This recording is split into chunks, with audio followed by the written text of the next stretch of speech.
Welcome to this edition of the Nation Leadership Forum. This is a platform that creates an interface between state and non-state actors and you and I, the public, to discuss matters of national importance, and tonight, public finance. The public wage bill consists of basic salary, all remunerative allowances, and the pension spent on public servants.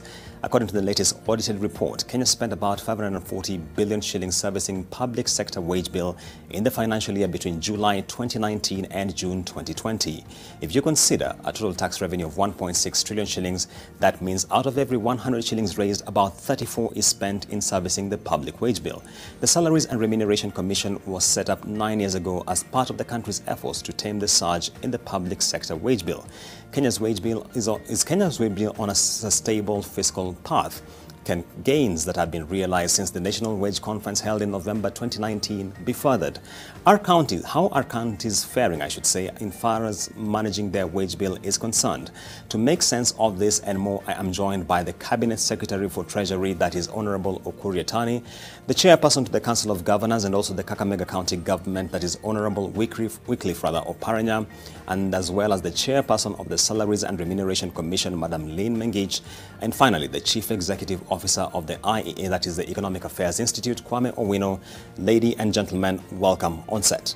Let me kick off with the question to CS Yatani. Over the years, we've seen gradual improvement as far as key ratios are concerned. If you're looking, for example, at public sector wage bill to GDP, from 2014-15 at 9.6%, we are now at about 8.3%. Still, we haven't hit the recommended threshold as far as this is concerned. What's your assessment of the state of the public sector wage bill, CS? Good evening. Thank you very much for the opportunity to engage on this matter. Foremost, we need to realize that what actually constitutes salaries and allowances. It's clear that over time, we've seen a represented growth of salaries and allowances from basics to extremely high, percentage of the revenue. We've seen cases where now, at the moment, we are spending over close to 20%, actually 20% of the national budget on salaries. And we've seen unprecedented growth within the last 10, 12 years. And one of the reasons that has really caused heavy expenditure is the constitution of the 2010 that created a number of constitutional offices that devolved, devolution setting. And as such, they've been centers of growth. And a lot of people, there's been a tremendous increase in the number, but also agitation for more salaries. We've seen cases where the public demand quality services, the desire, given the level of awareness of our people, the quest for quality services at all time kept on increasing. And we have to cope with this pace. You see now we have the educational policy where there is now 100% transition. This number calls for increased number of teachers to cope with the number. Health services the same. And the same with the number of commissions that are actually getting more assertive in terms of undertaking its mandate. And all these are centers of expenditure. And ideally, we should have a maximum of 35%. Is recommended that only 35% of the recurrent expenditure be on salaries. But at the moment, where are we? We are at almost 48%. In my view, there's so much to be done. If you continue on the same trajectory, it's going to put a lot of pressure on our fiscal framework. Let me hold you there, CS Yatani, if I may, please. Let me hold you there and cross over to the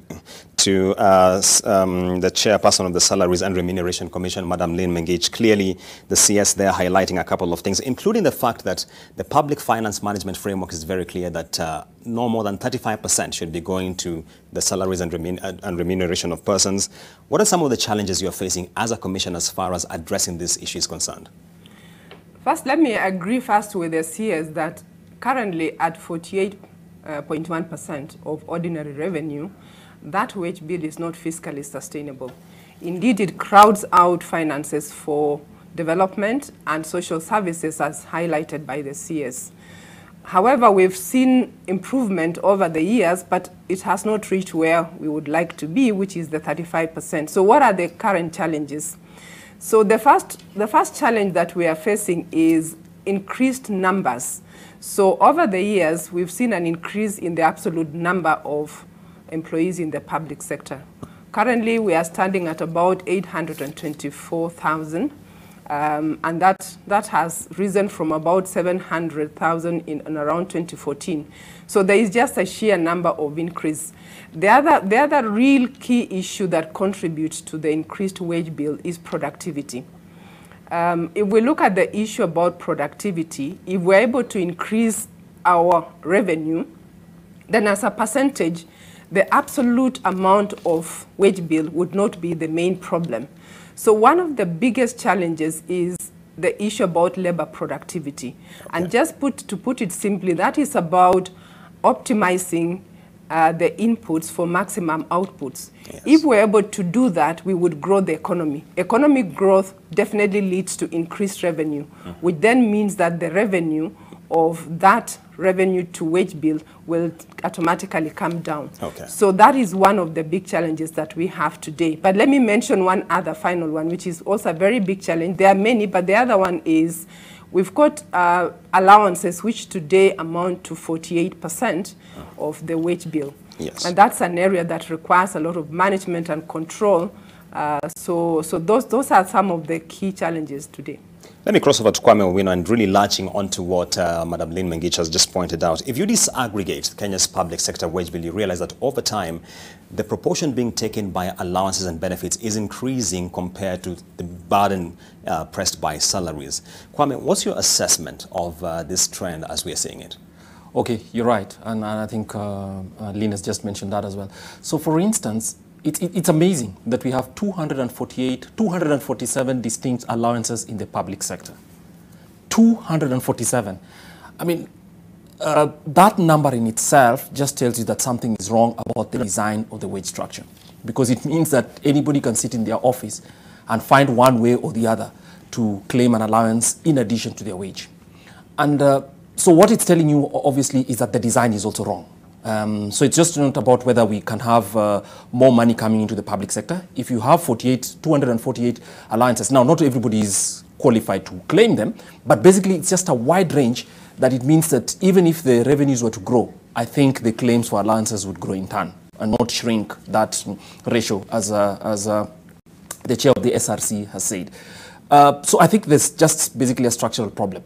And then the other, of course, is the question of Kenya. I mean, the government's relations, industrial policy relations. I mean, industrial relations problem, because it is as if the government of Kenya only responds to harsh rhetoric of strikes, and what that happens is that the wage negotiations becomes a very, very, very highly political process. Yeah. And what that means then is everybody takes a hard line, there's brinkmanship, and every time the wage arises, obviously the allowances have to. There is no other solution but to actually trim back those 247 allowances to make them something more reasonable. I mean, 25 years ago, there were 38. Yes. So that proliferation in itself is part of our problem. And everybody comes in, including some of the things we are seeing in the BBI. I know this is not a discussion about BBI, but which will add to those allowances as well. So I think we have to get serious. And this is a political problem. It's not a technical one, as Lina mentioned. She knows what the problem is. It's just basically whether the cabinet secretary and the cabinet and the president together with Parliament would insist and say, look, this thing has to stop. Otherwise, we shouldn't lie to Kenyans that we are trying to make to save money by paying reasonable wages and ensuring that there's sufficient money to pay for social services. Great, Kwame. Let me cross over to the chairman of the Council of Governors. And Governor Paranya, if you can hear me, the Public Finance Management Framework sets a ceiling of 35% as a maximum, as the amount of revenue that should be designated for public sector wage bill expenditure. But if you look at the Controller of Budget reports, a number of counties are flagged as having flawed this particular requirement for years, not just 1 year. What exactly is the challenge facing county governments, Governor? Hello, I've just heard part of your question because I have a network problem. I don't know if it is from your end or from my end. All right, let me just repeat the question, Governor, if you can hear me. The PFM... Can you repeat your question? Absolutely, yes, sir. The Public Finance Management Framework sets a ceiling of 35% for salaries and wages. But if you look at across counties, this is clearly a challenge based on the reports from the Controller of Budget. Just if you could point to us, what is the key challenge facing counties? Well, the question was to me. Yeah. All right, I think we have a challenge with getting Governor Paranya as far as this is concerned. But let me just come back to CS Yatani. Regarding the issue of benefits and allowances, you are on a mission of fiscal consolidation, which has been your agenda ever since you took office. As far as rationalization of these allowances is concerned, CS, how far are we? Yeah, let me, I think it's really important to know the journey that we've traveled since we started on the fiscal consolidation path. One of the clear area where we are really having challenges is that the counties. If you look at the counties in the last 6 years, the wage bill has grown by 116%, almost from 77.4 billion in 2013 to 167 billion at this time. That means it's actually like, you know, an employment bureau. Well, the intention was to create jobs and opportunities through creating that necessary environment for business to thrive and for people to access services. But in what's happening now, that we spend so much on salaries, and yet we are not generating enough in terms of even promoting business. This is one area. But the same is also happening in the national government. Over the last few years, we have seen tremendous growth. From a figure of about we are spending close to 800 billion on salaries. And that is like very significant, over 40%. So this has to stop. Unless we do something, it's going to be very difficult. But the mandate of now coming up with, ceilings in terms of allowances and reforming those sectors, I will say is really the mandate of the SRC. But we are going to work together.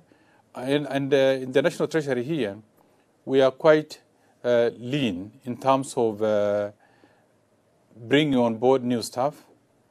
We have now come up with policies that for any agency, whether state agencies, whether ministries, they have to seek clearance from either the National Treasury or the head of public service before they are allowed even to replace a staff that has actually exited because of retirement or any other matter. So because of this now we have been able to control the number, but still it's so much. It's also important, I think, as Lynn has indicated here earlier, that we usually have challenges around election time where unions become quite active and they twist government into giving concessions and coming up with all sorts of allowances, which is really not sustainable. And any time lost in terms of productivity, Kenyan workforce is not as productive as countries elsewhere. Yes. Like the average worker in Singapore is like almost 5 times more productive than the Kenyan worker doing the same job. The studies have shown. So we spend so much, and remunerating people for work that can actually be done by less number of hours or less number of people. Let me respectfully hold you there. We have to work closely with SRC.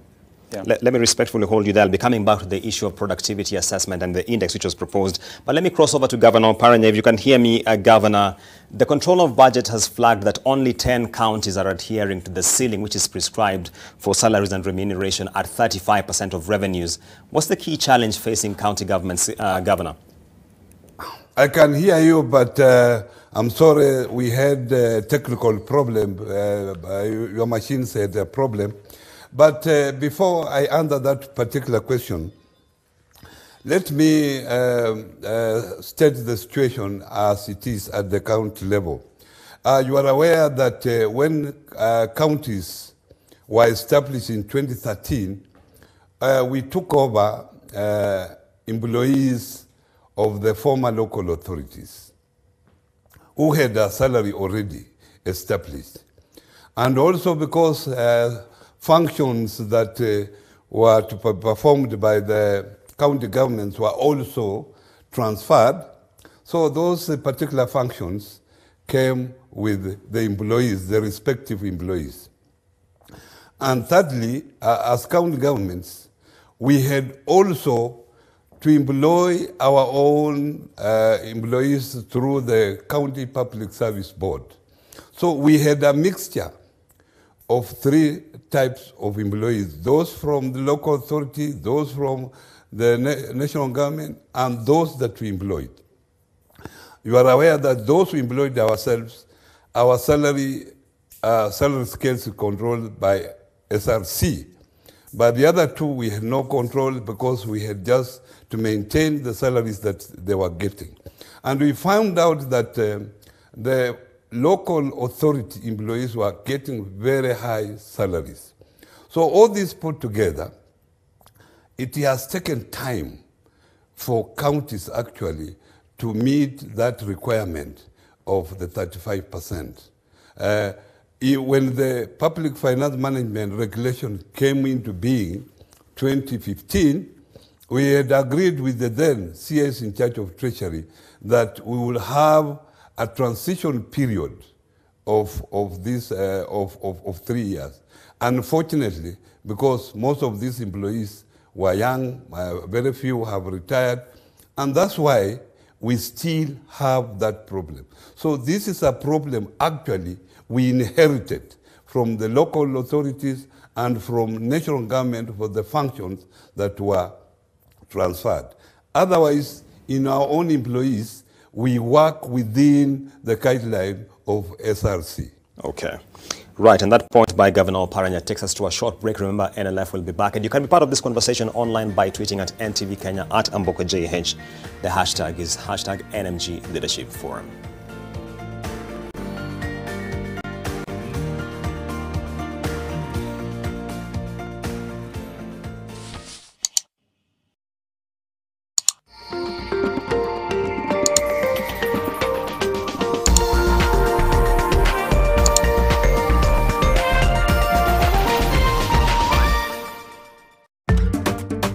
The wait is over! Check out Jumia Black Fridays for unbeatable deals all month. Shop the biggest sale of the year with up to 80% off.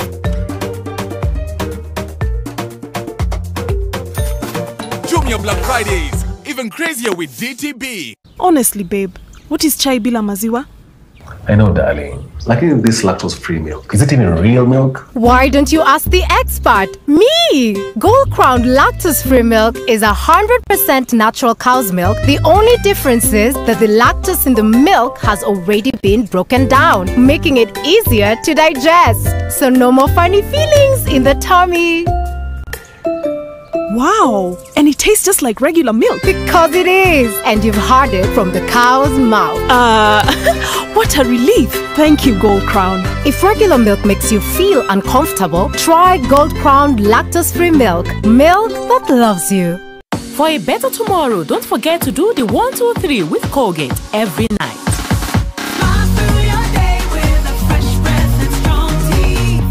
With the Stay Soft refill, saving money is as easy as snip, pour, mix with water, and shake. Stay Soft refill. It's 2 liters of Stay Soft for up to 30% less.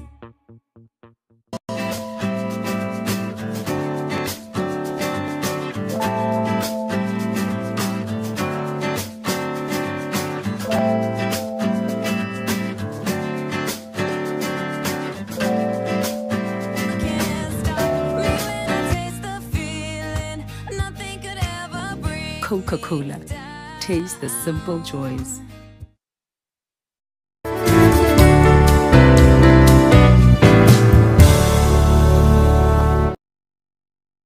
Every spoonful of Nutri comes loaded with the necessary vitamins, protein and minerals for you and your family to become healthier and stronger. Pick up a pack today from your nearest store. Nutri. Every spoonful counts.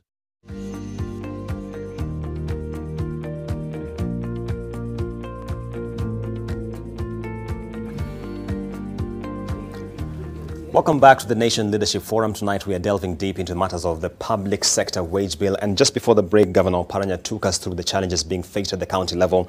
I want to come back to the Salaries and Remuneration Commission. And of course, I have the chairperson, Madam Lynn Mengich, on set. Before we talk about the productivity index, Madam Lynn Mangechi, you have a couple of thoughts you'd like to share as far as allowances are concerned and the rationalization of this. Yes, the allowances, indeed, as mentioned by the CS Yatani, is really the mandate of SRC. As mentioned, the allowances are 48% of the wage bill, or actually of the total wage bill. And the number as given by Kwame at 247 is obviously a very large number. They're not necessarily unique allowances, but nonetheless, that number has several problems. One is it causes disparities in pay. The second thing it does is control. It is very difficult to control allowances. One is able to benefit from those allowances, and it should be. So what has the Commission done with these allowances is, it was part of the conversation at the National Wage Bill Conference last year in 2019. And one of the resolutions is the need to have a framework, a policy framework on allowances in the public sector. So the Commission has completed that process with a policy that is now going through input from stakeholders. And it will try and address a lot of issues. Let me just mention 3 of the key ones. There are several issues that will be addressed. But one of the issues is about double compensation. There is a lot of pay allowances that is compensating for what is already compensated in basic salary. The other one is just opportunities to make money out of allowances. And I think most of us would identify with this one when we talk about payment for per diems, for example, and where we've reached a situation where most of the government work is done outside the office, and a lot of trips outside the country or in other parts of locally. But all that is motivated by opportunities to convert some of these allowances to personal benefit, because then there is an opportunity to make money. Okay. So that is another issue that will be looked at. But there are several areas that those policies will address, and it will be discussed with different stakeholders. Yeah. So yes, we are actually in the process of having that policy in place and engaging the different stakeholders. Okay. Let me cross over to Kwame. And Kwame, one of the issues you normally see in this country quite often is whereby we have a lot of strikes from various players, whether it's teachers, nurses, of course, agitating for higher pay. You don't strike me as the person who is a keen proponent of this, Kwame. I don't, partly because Kenya's public sector, the discussion about labor in Kenya's public sector is sometimes completely misinformed. Government does a bad job communicating its case, so these workers in the public sector give the impression that they're poorly paid, even if they're not. So for instance, the way pay is calculated is on the basis of how much you earn for the number of hours that you work. So some of the workers in Kenya actually put in the lowest workers. I mean, we saw it from airline pilots. If you benchmark against the number of hours that Kenyan institutions, or rather Kenyan workers in the public sector earn per hour of work, then actually it becomes much, much higher than they do in other places. The public sector in Kenya also allows many people to actually work in the public sector and also run their own clinics or many other things, meaning, obviously, that they have a view. They straddle. So when you put all that together with the alliances, so if somebody simply tells you that, look, this is my wage, and that therefore I'm underpaid, when 50% of allowances per month actually top up that wage, then obviously that's a dishonest discourse. And I think that's one of the things that's not been perfectly made to Kenyan taxpayers to actually understand how many people are actually able to frame the debate in a way that makes them look like victims when they're not. I see. Crossing over to CS Yatani, we're having this conversation within the COVID-19 environment. Clearly, this creates complexities we had not envisioned at the start of the year. We are seeing something like Kazim Tani, for example, which of course now adds on to the burden. How do you see us straddling this journey of the trade-off between ensuring that you create opportunities on the one hand and trying to trim your burden of the salaries and remuneration on the other, CS?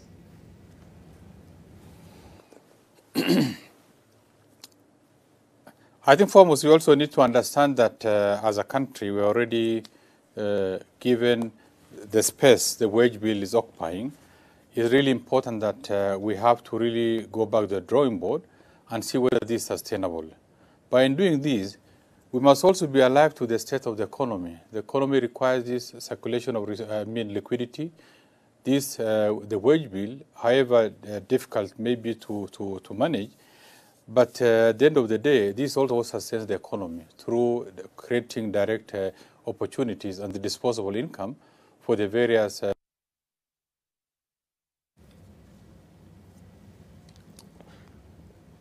I think we have a bit of a challenge there getting CS Yatani. But if I can get to Governor Oparanya. Governor, you did mention the challenges that county governments are facing as far as the public sector wage bill is concerned. What are you doing to rationalize this going forward? It has been a problem for county government in that the functions that we were given, especially agriculture, health, and education, those three still demand to have more staff.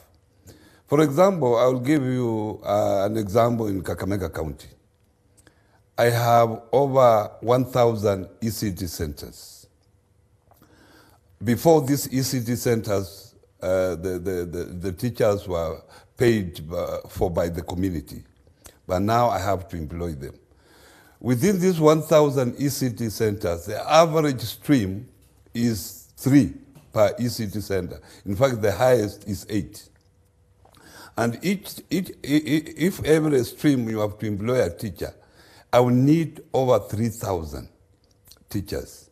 At the moment, I have 2,000. So you can't come and accuse me that I'm overemployed because I'm above the 35%.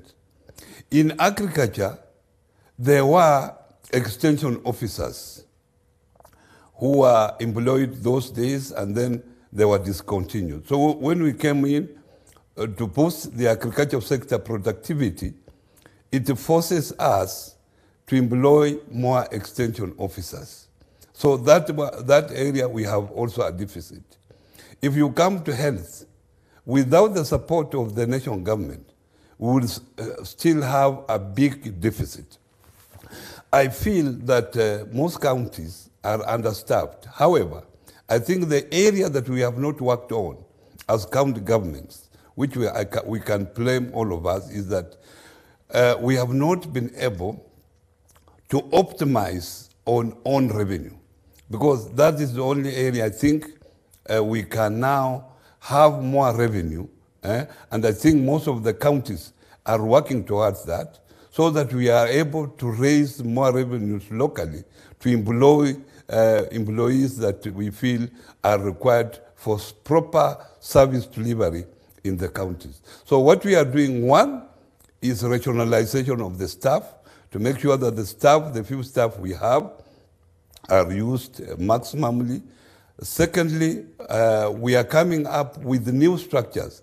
And this is something actually we agreed during the National Wage Conference that we had last year, that counties should undertake relook at their structures so that these structures are optimized so that we are able to use staff where they are required. So we are looking at their revenue, increasing their revenue, and then rationalizing staff. And most of the counties have taken headcount so that any leakages that were in the system are sealed.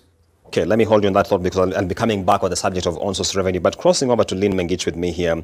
From the conference we had last year, there was conversation of a national productivity index, which was to be piloted, if I remember, in the Ministry of Health and the Teachers Service Commission. How is the progress on this front? So the resolution from that conference was, first of all, to develop a performance management policy that is centered on productivity. You'll realize that today Kenya was among the first in the Commonwealth to launch the performance contract, which is a very good framework. However, it did not really succeed as much as it has done in other countries. India, for example, borrowed the performance contract from Kenya. They implemented it very well and have been able to improve their productivity. So that is one area that the Wage Bill Conference was looking at. Where are we on that one? The Ministry of Public Service is championing and are already set up a team that is actually working on looking at the current performance management framework with the objective of streamlining it and standardizing across both the national and the county governments and ensuring that it is centered on productivity. Now, what then the next stage for us to do is then to reward that productivity. And to do that, we need productivity indices. Now, to develop productivity indices, what was agreed in the conference is we will pilot it with the Teacher Service Commission, the health sector, and commercial state corporations. So we are in the process as a commission to develop a framework to reward performance and productivity. In the initial stages, it will not be productivity at the national level, but it will be productivity at the institutional level and productivity at the individual performance level. But there will, of course, be a third pillar, which is about productivity of labor in Kenya. And that is the mandate of the Productivity and Competitiveness Center, which is the Ministry of Labor. So that process is also starting. So basically, after the conference, we have started the 3 pillars to ensure that we have the performance management framework, the lead actor being the Ministry of Public Service. The Commission is leading the pillar on developing a framework to reward performance and productivity, and the Ministry of Labor looking at the Productivity Center. So we have started the process. But it will take us time to actually be in a position where we say we have developed productivity indices for Kenya as a nation. But it is a bit easier to do for the institution, and that's where we are beginning, and then we will roll out to productivity indices for the country. All right. Speaking about performance management, crossing over to Kwame, this is normally a very sticky issue in Kenya's public sector. If you remember when there was conversation about introducing performance contracting within the teaching fraternity, there were a lot of issues which were raised. Why do you think this is the case, Kwame? Well, I just think that Kenya's public sector unions are too strong, which is not a bad thing. But I think government sometimes bends when it's put under pressure. So there's no reason for somebody to work at the public sector on their own terms. I think as the SRC, I mean the chair of the SRC has stated, if these indices come along, I think we have to adhere to them and impose them and use them for the purposes of determining what they are. So the idea that there can be a ghost law or somebody will simply decide that our productivity should not be measured but still pay us as you think we did is completely out. I think the other thing is also to use those measurements as intended to determine what the wages should be, because the moment you do that, then obviously, so that a wage cannot be simply a claim by a sector saying that, look, we are a large sector, we don't want to be managed by person X, we want to be managed at the national level by a commission, so that in the commission our colleagues and they'll sit and determine what our wages should be. I mean, that's definitely not a good way for managing efficiently. But part of it is just basically that government in the center, I'm talking about national government, has not found an effective way to manage its industrial relations, especially the negotiations part, and tends to fall back, or rather tends to actually blink whenever it is blackmailed.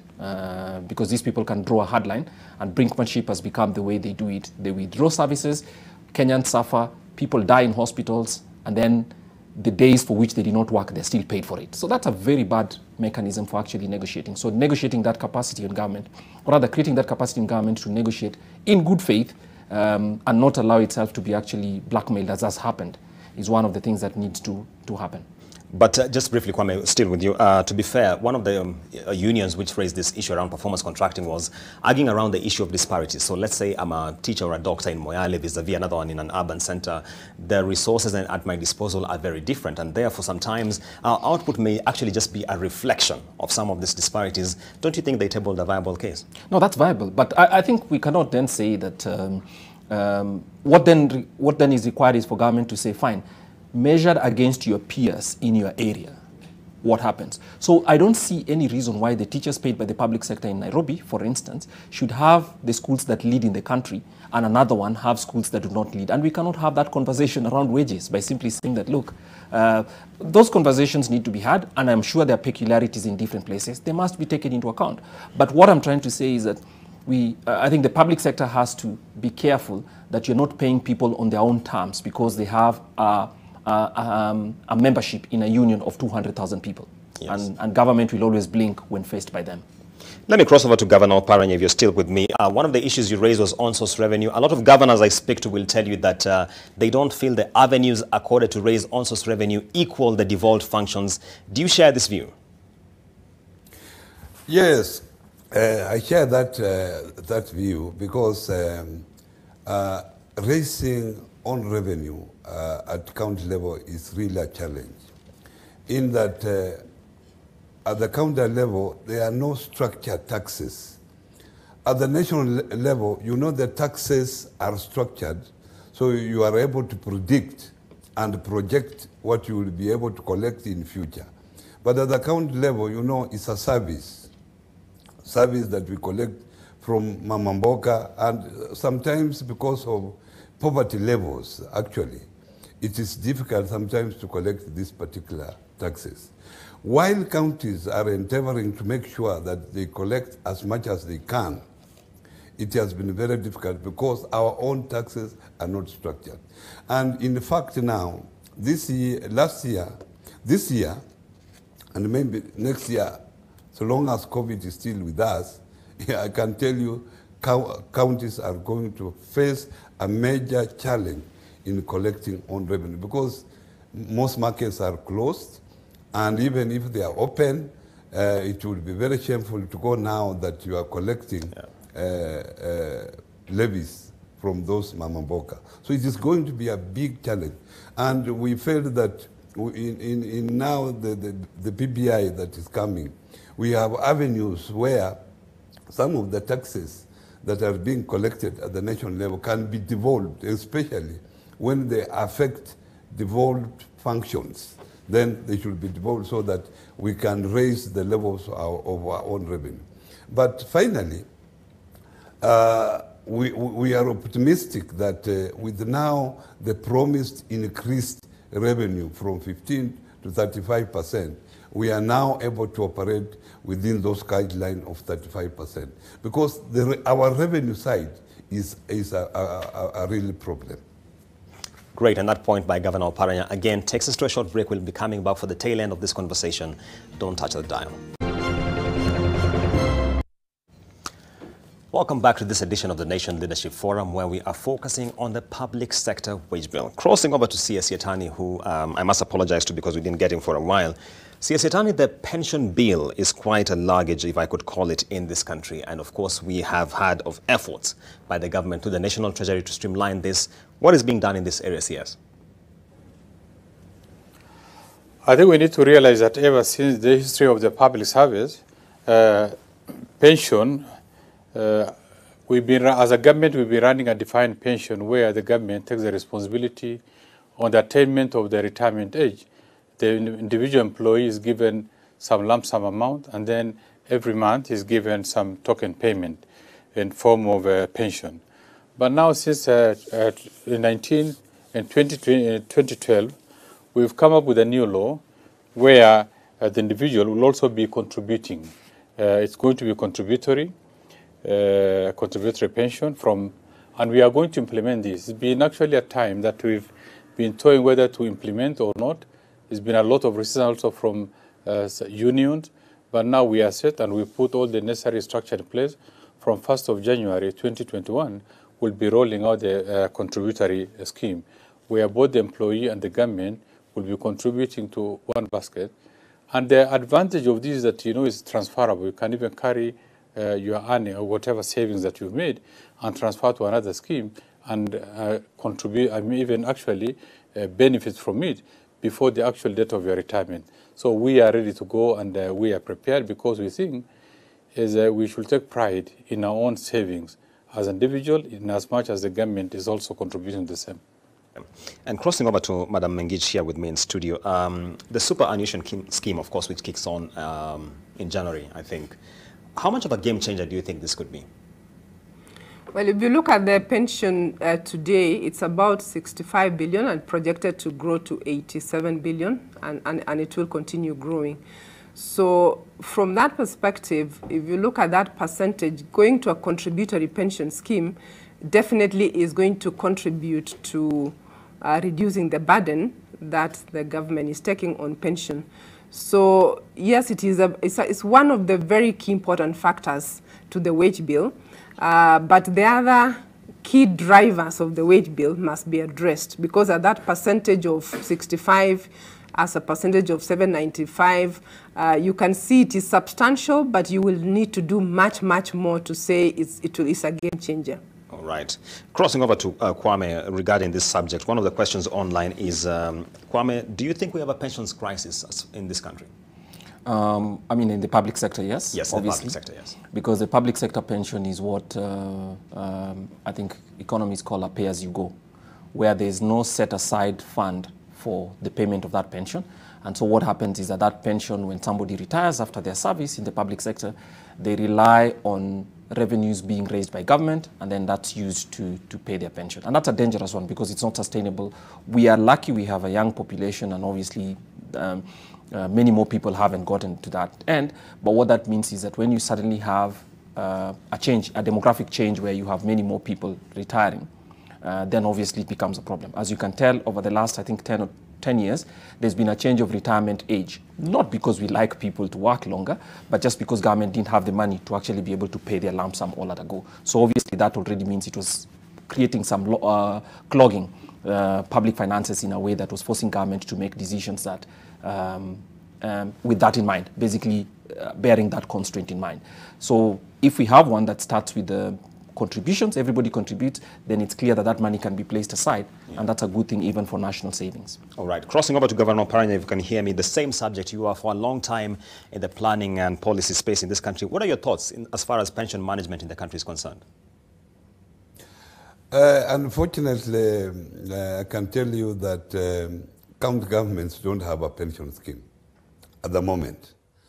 And we have been pushing, like any other national government officials, employees, actually, to be paid pension. Governors do not have a pension, deputy speakers, members of county assembly. We do not have any pension scheme. But I think the new pension that is coming up, the one that you expect employees to contribute and at the same time government to contribute, that's the way to go. It will be very difficult for the national government to sustain this 100% pension from the national government. It will not be sustainable. Even as we push for pension scheme, we are in agreement that it should be contributory. A contributory scheme will be sustainable.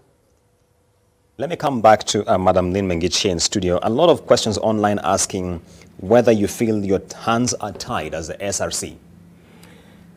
Our hands are not tied. I want to explain that this discussion is about how much more can we push to get to the ratio required. Indeed, there has been improvement in the ratio of wage bill to revenue. It has come down from about 53% a few years back and to 48%. That actually demonstrates that the hands of the Commission is not tied and that a lot has been done. The conversation we are having is how do you then move from the 48 to 35%? And the recognition that the Commission has seen is that it cannot be done by SRC alone because the drivers of the wage bill are several. And the Commission has control over just one or two of those drivers. But the other drivers of the wage bill, we talked earlier about employment numbers. That is not within the remit of SRC. The actual spending on the ground, we may set the rates, but the actual spending is not with SRC. So our hands are not tied. A lot has been done, but it's about how can we bring together all the other actors who contribute to the wage bill so that together we can then make the next move from where we are to the 35% that is required. Crossing over to CS Yatani, if you can hear me, online there's a lot of concern that you're talking about rationalizing the public sector wage bill amid pervasive job losses in light of COVID-19. What would you say to these Kenyans, CS Yatani? If I just go back at the time we were starting the financial year, COVID was not with us.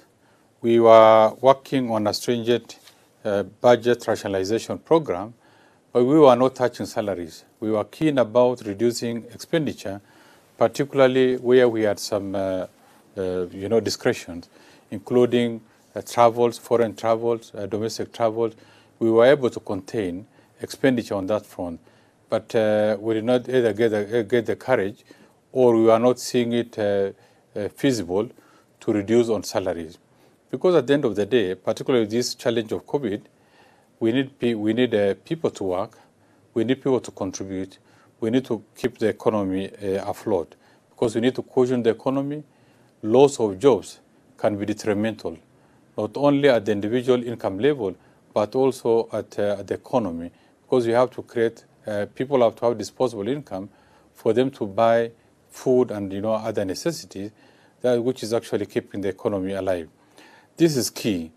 We've also now realized that the creation, one of the stimulus package of the government has undertaken, was to substitute mechanized labor, implementation of projects through labor-based. That's why you see Kazi Mtaani, people working on projects and programs where they contribute to the welfare of the society, of the communities, in their own communities. If you look at now the cases of the informal settlement, we see people opening up drainages, people working in social hall, painting, and doing all sorts of activity, cleaning, because at the end of the day, the health and status of the communities in those places are improved.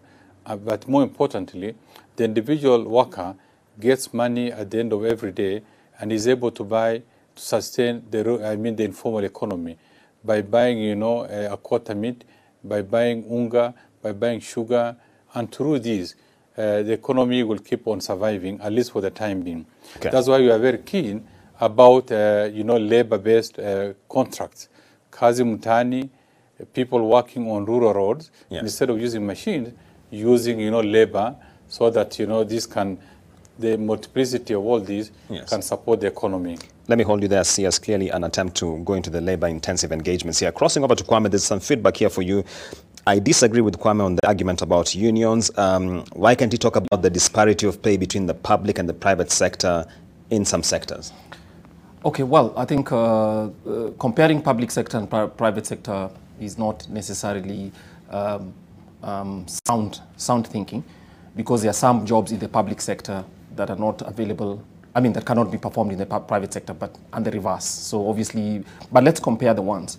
So if you look at the government of Kenya is the biggest employer of doctors, and government of Kenya is the biggest, health workers, and government of Kenya is also the biggest employer of teachers and nurses. In all those sectors, average income from the public sector is higher than average income from the private sector, especially if you control for qualifications and age. So obviously, whoever thinks that Kenya's public sector pays poorly is probably not making the right comparison. Now, do people deserve to earn more? Certainly, but compared to the size of Kenya's economy, because we are paid according to our economy, so comparing Kenya to how German doctors earn and how South African doctors earn might not be also the right way to make those comparisons.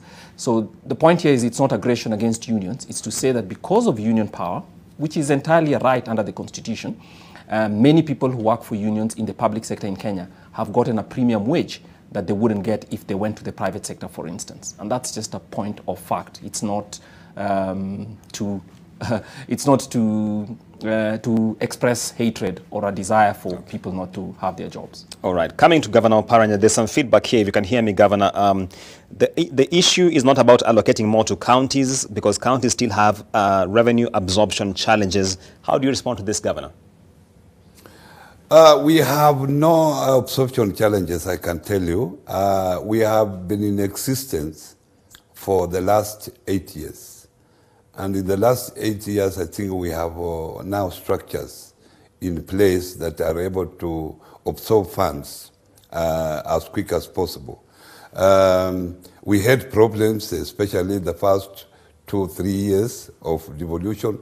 We had challenges. But at the moment, the problem that we have had, and CS Watan is there, the problem that we have had is the flow of funds from the Treasury to the county government. As you know now, as we talk now, we are in arrears 3 months. So how do you blame the counties for absorption when the money is not there? Secondly, we have now another obstacle with the Office of the Control of Budget. She takes time to clear our requests, and this, of course, affects absorption.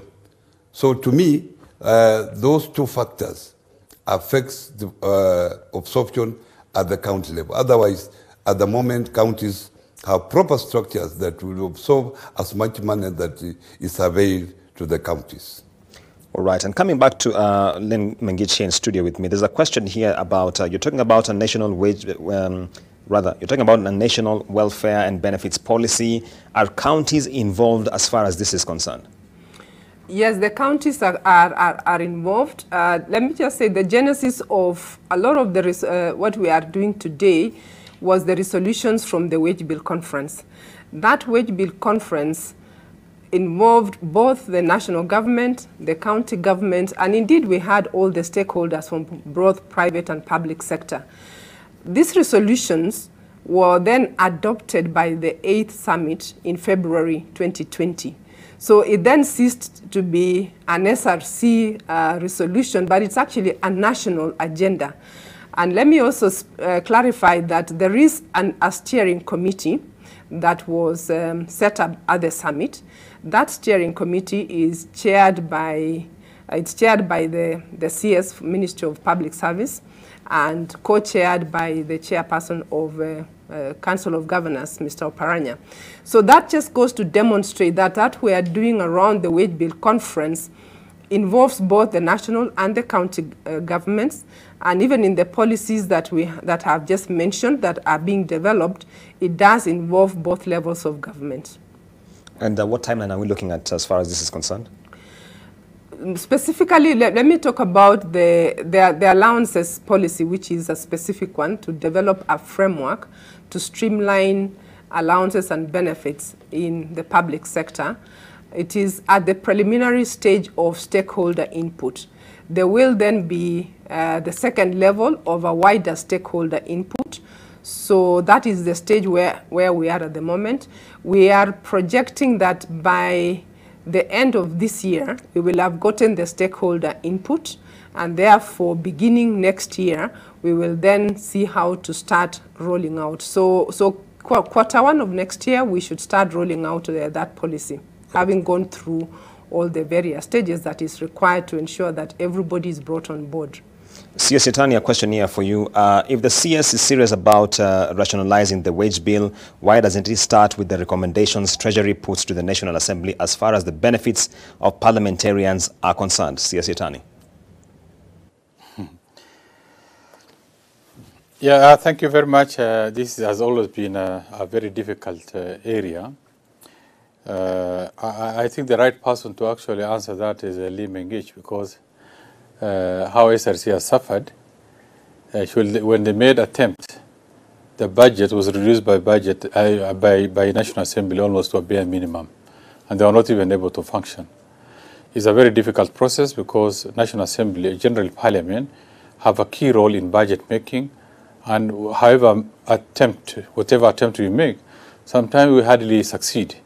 It's been a lot of compromises that are made between the Treasury or various institutions and Parliament. We always make attempts, and that's not the only. It's not only about salaries. About certain expenditures we think can be contained, other recurrent expenditures for Parliament, but whether we succeed, most of the time we don't, unfortunately. Lynn Mengichi, you want to say something about this? Yes, let me just agree with CS Yatani that there are efforts we do make, but on the specific one concerning the house allowance, which was the last time that we had an issue with Parliament, that issue is actually before court, so I may not say much, but it's really to say that we do make a lot of attempts, and sometimes the stakeholders may see it differently.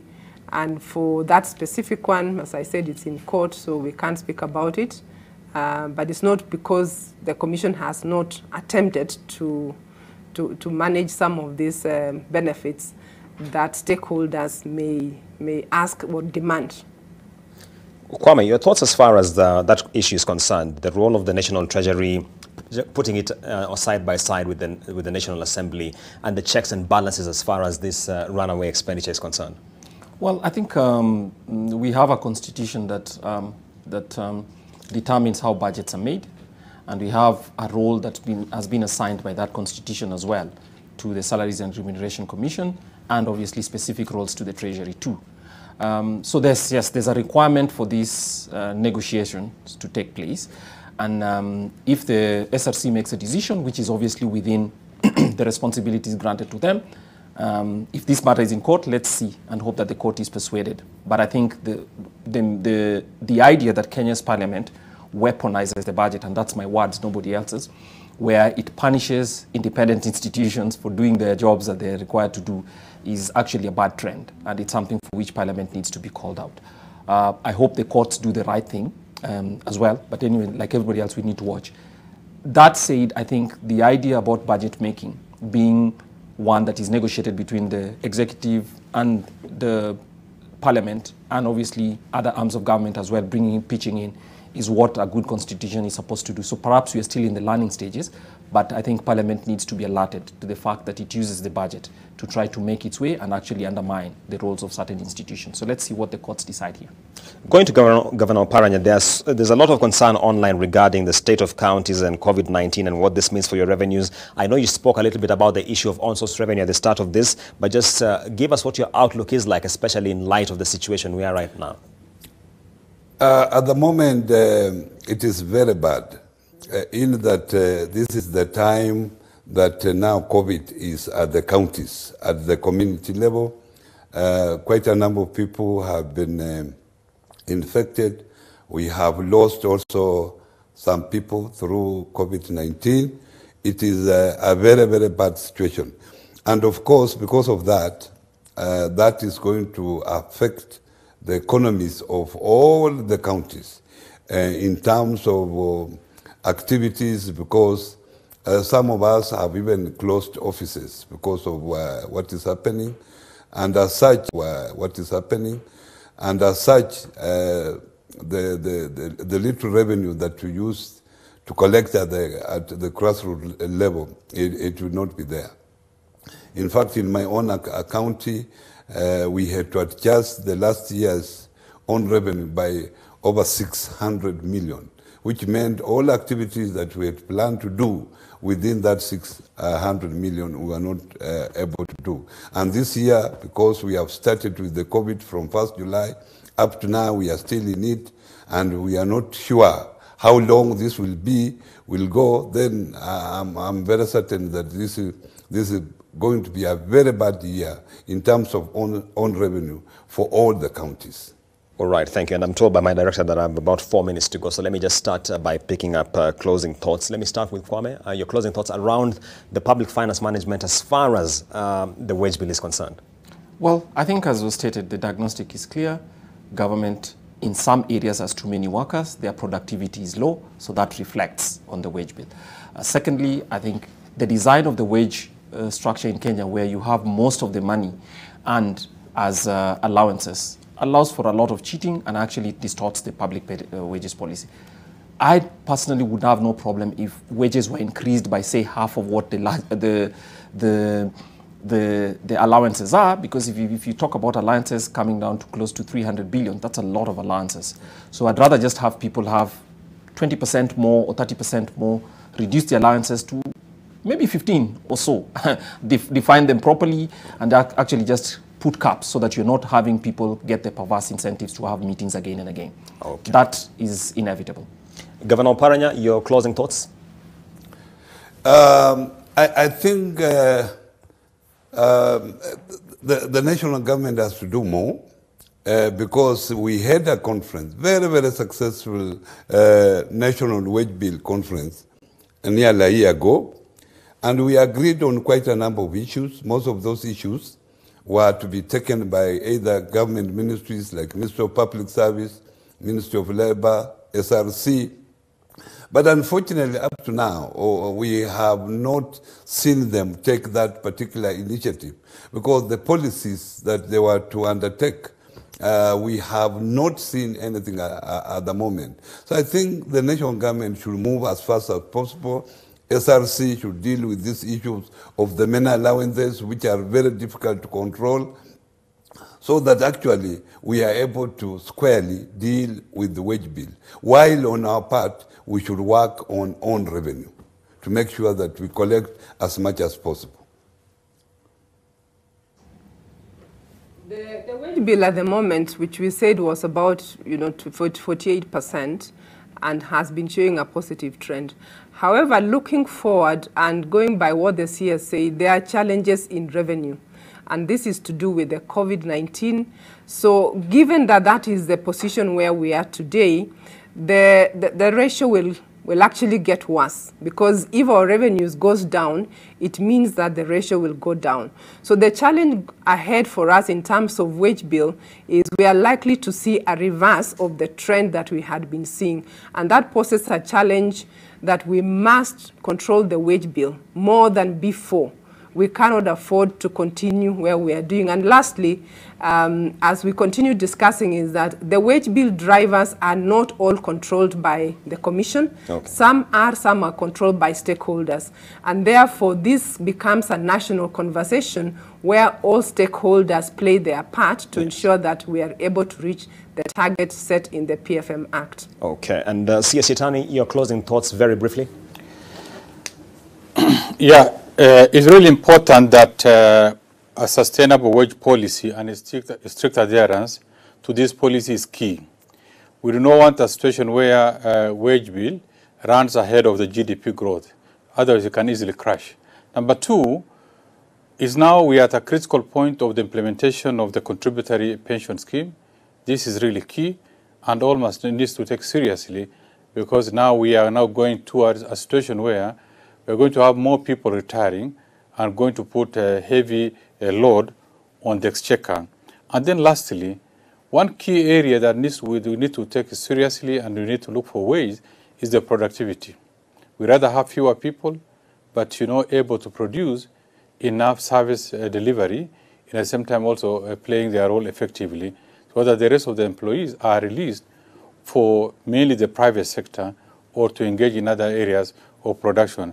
I think that strike the balance between productivity and the wage, the salaries are quite key, and it's a matter that we need to take it very, very seriously in the course of time. If we don't do that, then we are likely to have a challenge. Yes. Thank you, CS Yatani, for your comments. Thank you to my guests, Lynn Mengich, Kwame Owino, and of course, Governor Oparanya. Thank you for having this conversation on the public sector wage bill. Coming up next is the news.